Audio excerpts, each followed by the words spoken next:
आज Doubtnut app download करें। Doubtnut पर अपने सभी गणित, रसायन विज्ञान, भौतिक विज्ञान और जीव विज्ञान के डाउट्स का करो सफाया।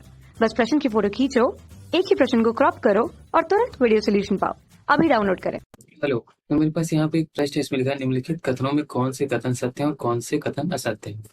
यहाँ पे कई सारे कथन हैं और मुझे बताना है कि इनमें से कौन से सही है, सत्य हैं और कौन से असत्य हैं। तो इनको हल करने से पहले मैं यहाँ पे देख लेता हूँ।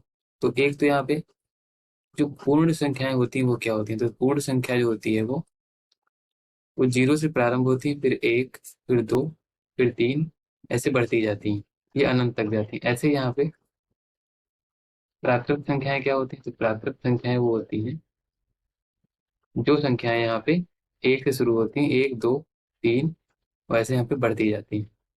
और यहाँ पे पूर्ववर्ती संख्या क्या होती है। तो पूर्ववर्ती संख्या वो होती है, पूर्ववर्ती संख्या का मतलब होता है कि पहले की संख्या, यानी कि यदि मैं यहाँ पे बोलूँ 5 की पूर्ववर्ती क्या होगी, तो 5 से पहले कौन सी होगी, तो बता देंगे। तो क्या आएगा, 4। तो 5 की जो पूर्ववर्ती है वो क्या है, 4 है।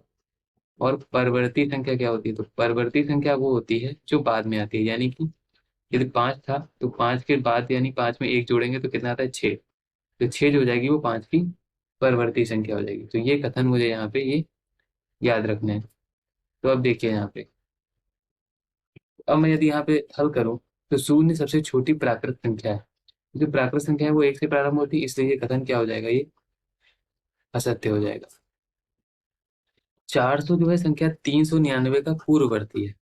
तो मैं यदि यहाँ पे लिखूँ तो 399, उसके बाद में यहाँ पे 400 आता है। तो यहाँ से देखूँ तो 400 क्या है, वो 300 का परवर्ती है, न कि पूर्ववर्ती है। तो इसलिए ये कथन भी यहाँ पे क्या हो जाएगा, असत्य हो जाएगा।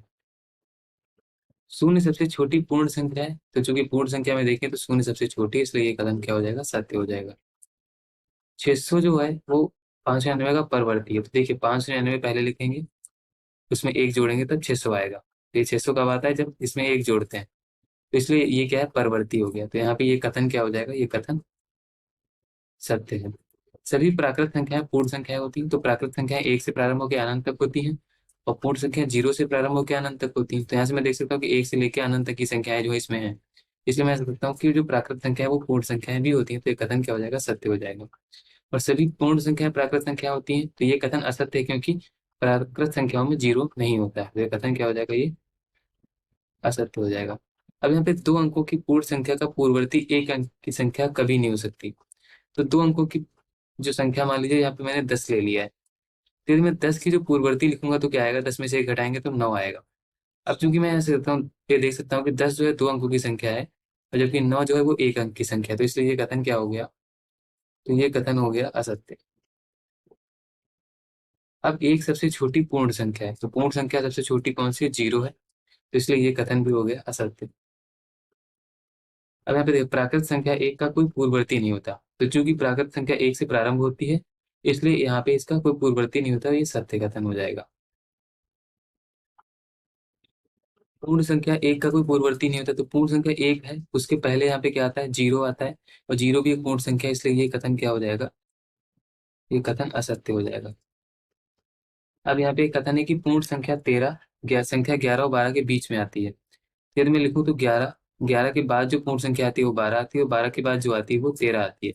तो मैं यहाँ से देख सकता हूँ कि जो 13 है वो इनके बीच में नहीं है, इसलिए यहाँ से कह सकता हूँ ये कथन क्या हो जाएगा, ये असत्य हो जाएगा।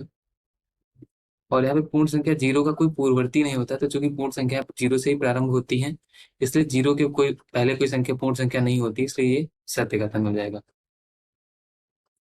और यहाँ पे 2 अंकों की संख्या का परवर्ती सदैव 2 अंकों की एक संख्या होती है। तो मान लीजिए यहाँ पे 99 जो है मेरे पास एक 2 अंकों की संख्या है, और यदि मैं इसमें 1 जोड़ दूंगा तो कितना हो जाएगा, 100 हो जाएगा। 100 जो हो जाएगा 99 का क्या हो जाएगा, परवर्ती हो जाएगा। परंतु 99 यहाँ पे 2 अंकों की संख्या है और 100 यहाँ पे 3 अंकों की संख्या है, इसलिए ये कथन क्या हो जाएगा, सत्य हो जाएगा। तो इस प्रकार ये मेरा यहाँ पे सभी कथन सत्य और असत्य हो जाएंगे। धन्यवाद। कक्षा 6 से 12वीं से लेकर नीट, IIT, JEE वो एडवांस के लेवल तक 1 करोड़ से ज्यादा छात्रों का भरोसा। आज ही डाउनलोड करें डाउटनेट ऐप या व्हाट्सएप करें अपने सारे डाउट्स 8400 400 400 पर।